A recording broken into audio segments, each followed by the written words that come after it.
রামপুরহাটের করকরিয়া গ্রামে আদিবাসী পাড়ায় ডায়রিয়া আক্রান্ত গ্রামের বেশিরভাগ মানুষ। হাসপাতালে ভর্তি 15 জন। গ্রামে ইতিমধ্যে স্বাস্থ্য দপ্তরের পক্ষ থেকে টিম পাঠানো হয়েছে। গ্রামের একটি পুকুর রয়েছে, যে পুকুরের জল সমস্ত মানুষ ব্যবহার করে। সেই পুকুরের জল ব্যবহার বন্ধ করা হয়েছে। পাশাপাশি স্বাস্থ্য দপ্তরের পক্ষ থেকে খতিয়ে দেখা হচ্ছে কী কারণে অসুস্থ হচ্ছেন মানুষেরা। প্রাথমিকভাবে মনে করা হচ্ছে দূষিত জল থেকেই ডায়রিয়া ছড়িয়েছে গ্রামে।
রামপুরহাট থেকে এখান থেকে সুস্থ না আছে, ছুটি দিন দিয়েছে।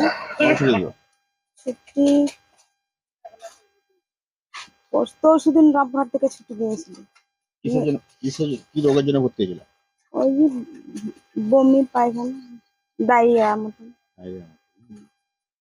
ওইখান থেকে কালকে আবার দিদিরা এসে বসা নিয়ে গেছিল। বসা থেকে এখন ভালো আছে। হ্যাঁ, মানে বেশি থেকে খুব ভালো আছে, হাঁটতে পারছি, খেতে পারছি। কি কি সমস্যা হচ্ছিল? সমস্যা তো ওই পায়খানা বমি হয়, জল খেয়েছি তাও বমি, খাবার খেয়েছি তাও বমি। কি কারণে হচ্ছে বলে মনে করছেন? তা বুঝতে পারছি না কি কারণে হচ্ছে, তা ধরতে পারি না। ডাক্তাররা কি বলছে? ডাক্তাররা তো কিছু বললে না কি কারণে, ডাক্তাররা কি বুঝতে পেরেছে কি কারণে? তা বলতে পারি না। কি নাম আপনার? লক্ষ্মী গ্রামে এরকম কেন হচ্ছে, কি কারণে হচ্ছে সেটা আমরা বুঝতে পারলাম না, তো হঠাৎ হয়ে গেল। কি অসুবিধা হচ্ছে? ওই যে পায়খানা বমি হচ্ছে, কতদিন থেকে? ওই 2 দিন থেকে 2-3 দিন হলো নিয়ে সেটা রুগীটা ভর্তি হয়ে গেছে। এখন কিছু বমি কমে না, পায়খানা কমে না, ওই রকমই হয়ে আছে, পড়ে আছে, বিছানা উঠতে পারে না, কিছু না। ওই শূন্য থেকে জল দেওয়া হয়েছে আর খাবার খেতে তো সেটু বমি করে দিচ্ছে। এখনো 3 দিন থেকে ভর্তি হয়ে যাচ্ছে। এখনো কতজন ভর্তি আছেন? ওইখানে 3 জন আছেন, এই কাহিলি আছে ওরা। তোমার কে ভর্তি আছে? আমার নিজস্ব ভাইয়ের বউ। কি তার কি সমস্যা হচ্ছে? ওই পায়খানা বমি এখনো। কি কারণে বলে মনে করছেন? সেটা বলতে পারছি না, ডাক্তারবাবু ওষুধ পাল্টাচ্ছে, সে তারও কমছে না, তাও মানে ওষুধ খেয়েও কোনো কাজ হচ্ছে না? কাজ হচ্ছে না। এখানে কি জল থেকে কোনো কিছু হচ্ছে? জল থেকেই হচ্ছে, আমাদের কলের ব্যবস্থা নাই, এদিকে পুকুর ঘাট ভালো নাই, রাস্তাঘাট ভালো নাই। কোন জল খাচ্ছ? আমরা সেই পুকুরে এখানে ওইখানে থেকে নিয়ে এসে নিয়ে খাই। পুকুরের জল খাচ্ছ কি? হ্যাঁ, পুকুরের জল? পুকুরে জল খেয়েছি, কলে ঠিক করে না, কোনোদিন ঠিক থাকে কোনোদিন ঠিক হয় না। কলে ঠিকঠাক জল আসে না? না না, টাইম কল দিয়েছে, সেটাও ভালো নাই, জল পড়ে না আমাদের। সেই কারণে পুকুরের জল খেতে আপনার? হ্যাঁ হ্যাঁ, কাপড় কাচি ওইখানে নোংরা জলে সব কাজ করি আমরা। পুকুরের জল খাওয়ার জন্য কি হচ্ছে বলে মনে করছেন? তা আমি তো হতে পারছি না সেটা। কি নাম তোমার? আমার নাম বুদিন মুর্মু। হ্যাঁ, বুদিন মুর্মু। গ্রামে আমরা কালকে এসে প্রত্যেকের বাড়িতে ওআরএস, পায়খানা ট্যাবলেট, বমির ট্যাবলেট দিয়েছি, হ্যালোজেন ট্যাবলেট দিয়েছি, যেটা জলে দিয়ে খেলে ডায়রিয়াটা কন্ট্রোল করা যায়। আর ব্লিচিং দেওয়া হয়েছে, ওই পুকুরের ঘাটটা বন্ধ করা হয়েছে, যেটা ওই জায়গাটা। আর যথেষ্ট পরিমাণে ওআরএস সবাইকে দিয়েছি, ওআরএস এবং ওষুধপত্র। কি সমস্যা হচ্ছে?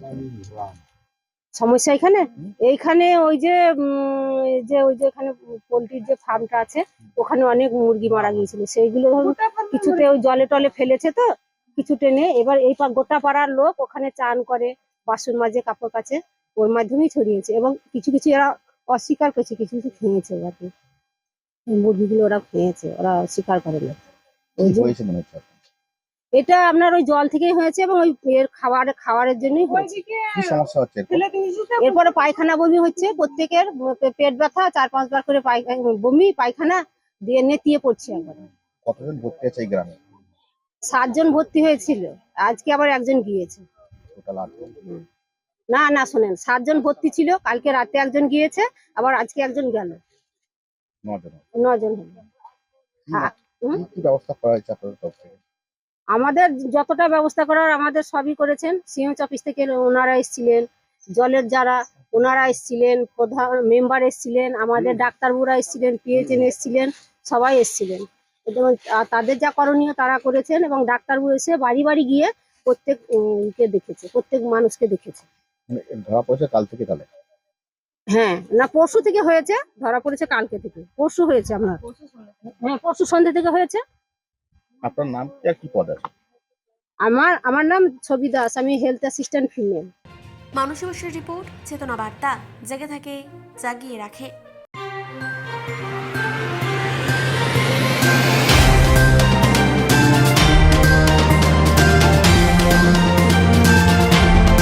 চেতনা বার্তা, জেগে থাকে, জাগিয়ে রাখে।